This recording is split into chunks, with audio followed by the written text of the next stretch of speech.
Hello, friends. This is Dave Hurwitz, executive editor at ClassicsToday.com, here with If I Could Choose Only One Recording by Artist B, it would have to be work C. Well, Artist B is the pianist Earl Wild. And boy, is this a tough choice. Earl Wild is one of those, he was a force of nature. He was an amazing, amazing artist. He made his last recording at the age of, I think, 88. Somewhere like that, 89, 88, somewhere in there.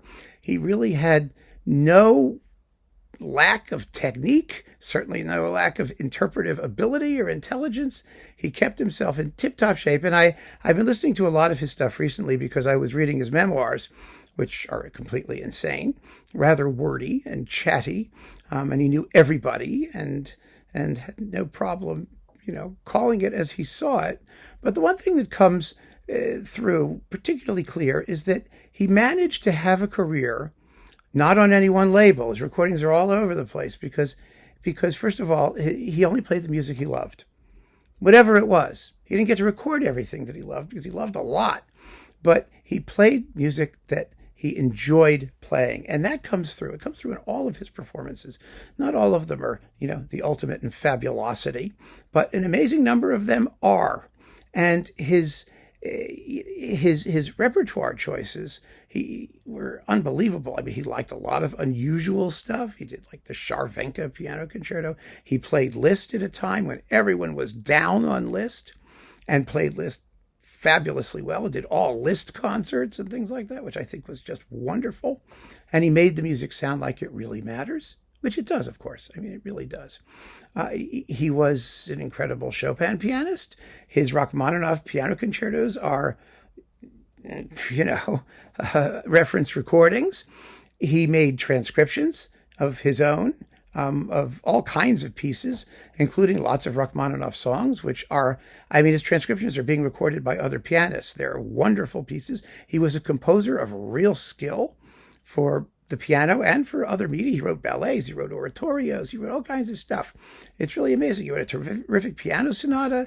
He wrote a wonderful set of piano variations that was a sort of riff on Rachmaninoff's Paganini Rhapsody, the Doo-Dah variations based on Stephen Foster's Camptown Races. Marvelous piece. He was a musician through and through. And so somebody who had that range of repertoire, that range of ability, even his Haydn was great. He did a Haydn sonata, what was it, an F major or D major? I think it was an F. I don't know. It was the sonata number 50. It was just an incredible performance. He just played music like someone who was born to play music. And so, how do you choose work C, the work that I'm going to give to the god Cankresans to prove that he should not destroy all of classical music, but for one work per composer?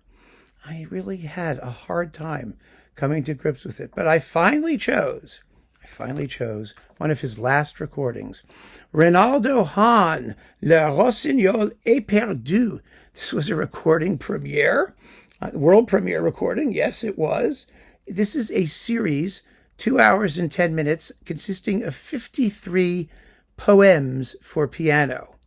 The title means The Bewildered Nightingale, and there are 4 suites. The first is simply called the first suite. It consists of the first 30 of these suckers. Then there's the Orient and Carnet de Voyage, and then Versailles.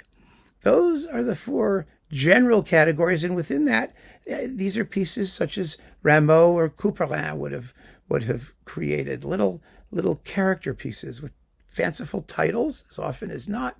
They are delightful to listen to, and Earl Wild plays them, as amazingly as they could possibly be played. Where he found this thing, God knows. It has been now recorded since, at least once, maybe twice. And but you consider the guy was like 80 something, 83, 84, 80 something, really unbelievable. And he plays it fabulously. It's an extraordinary recording, and a wonderful testament to an artist. I found I had to pick something that was a little bit off the beaten path, that showed his exuberance in old age, his total Catholicity of repertoire, his innate musicality.